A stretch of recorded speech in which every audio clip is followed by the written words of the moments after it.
मैं परमेश्वर को धन्यवाद देती हूँ आज की इस संध्या बेला के लिए और परमेश्वर के प्रभु यीशु मसीह के मधुर पवित्र नाम से आप सबों को प्रेम नमस्कार बोलती हूँ।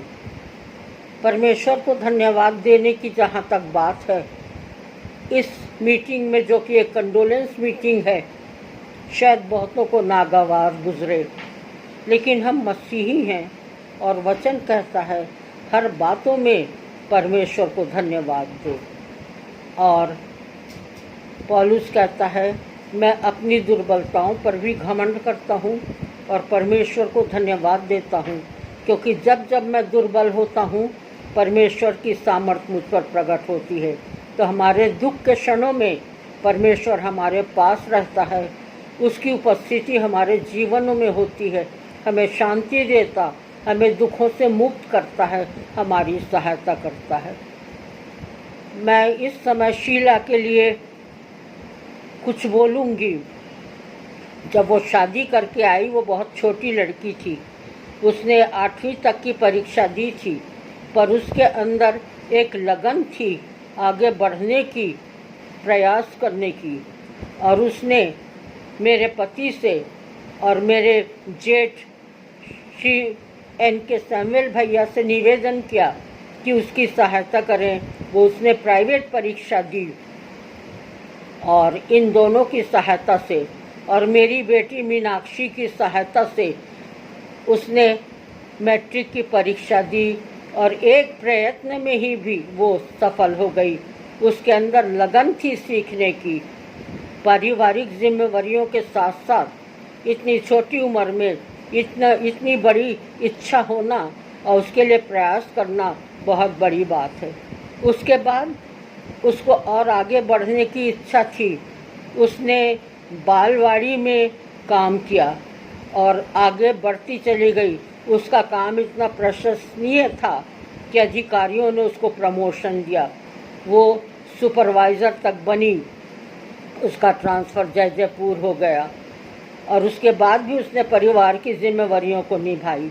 उसके एक पुत्री हमारे बीच में है और हम उसके लिए सपना के लिए परमेश्वर को धन्यवाद देते हैं। उसके प्रति शीला ने अपना कर्तव्य पूरा किया। एकमात्र पुत्री थी, उसके पढ़ने लिखने पर उसने ध्यान दिया और वो आज एक गवर्नमेंट हायर सेकेंडरी स्कूल में विज्ञान की व्याख्याता है। ये बहुत बड़ी उपलब्धि शीला के लिए और उसके परिवार के लिए थी। उसके बाद उसने उसका विवाह भी कराया वीरेंद्र सारथी के साथ और इनके प्रयत्नों से इन्होंने वीरेंद्र की आत्मा को जीती और वो एक अच्छा मसीही, एक कर्मठ सदस्य है कलीसिया का। दोनों पति पत्नी और पूरा परिवार शीला का मिल करके कलीसियाई सेवकाई में भी अपना पूर्ण सहयोग देते रहे।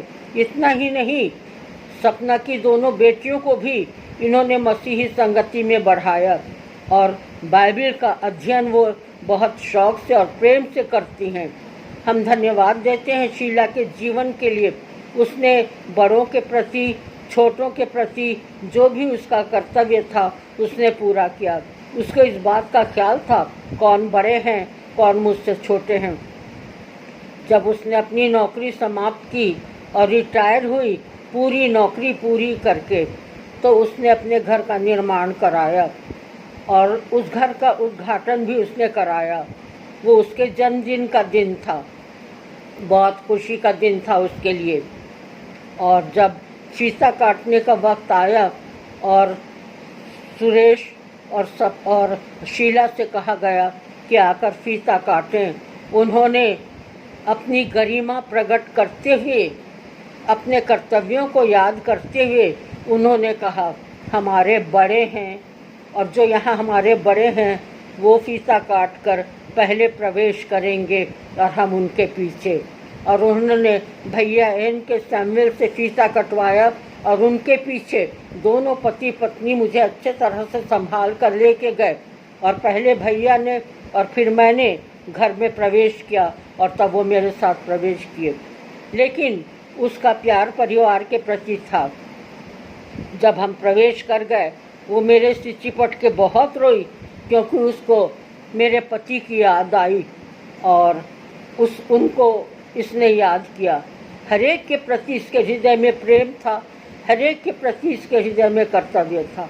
अपने कर्तव्यों को बखूबी इसने निभाया। ये तो एक तरह से हम कहें, हमारे लिए तो ये एक क्षति है उसका जाना। कुछ दिन पहले मैंने उसको फ़ोन किया और मैंने उससे बातचीत की। अक्सर मैं उसको फ़ोन करती थी और वो बहुत खुश होती थी। मैंने उससे कहा, शीला कैसी है तुम्हारी तबीयत, तुम लोग सब कैसे हो? हम लोग सब अच्छे हैं दीदी, बहुत अच्छा लगा आपकी आवाज़ सुन के। और मुझे इस बीच में बिल्कुल नहीं पता चला कि वो बीमार थी। जब अचानक से मुझे मेरी बेटी मीनाक्षी ने उसके निधन का समाचार दिया, मेरे लिए बहुत ही कठिन था उसको सच मानना पड़ा।